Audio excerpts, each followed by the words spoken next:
ng bayan, maasahan anumang panahon.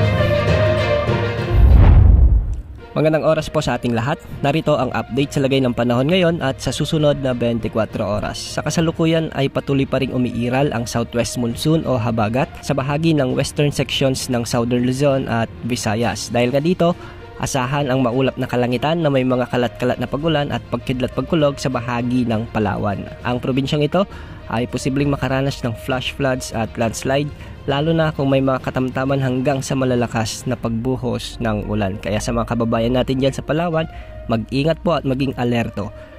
Samantala, dahil pa rin sa southwest monsoon, asahan naman ang bahagyang maulap hanggang sa maulap na kalangitan na may mga kalat-kalat na pag-ulan sa bahagi ng western Visayas, Negros Island Region, Zamboanga Peninsula at Occidental Mindoro. Posible rin ang mga flash floods at landslides sa mga lugar na ito.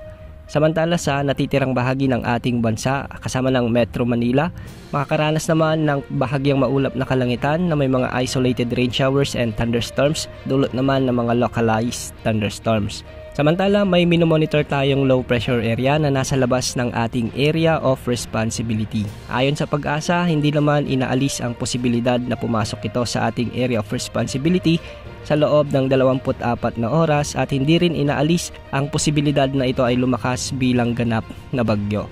Kung sakali mang pumasok sa ating area of responsibility, tatawagin ito ng Pag-asa bilang bagyong Enteng o ang panglimang bagyo na pumasok sa ating area of responsibility ngayong taon. Base naman sa outlook nito, posible itong lumapit sa may Eastern Visayas o kaya Southern Luzon at hihilain ng habagat sa mga susunod na araw o sa susunod na linggo.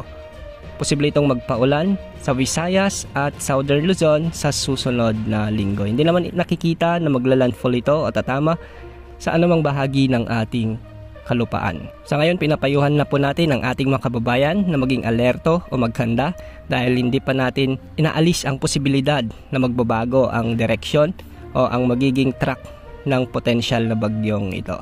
Sa ngayon, wala namang nakataas na gale warning sa mga karagatang sakop ng ating bansa. Yan ang update sa lagay ng panahon. Ito po ang weather update ng bayan, maasahan anumang panahon.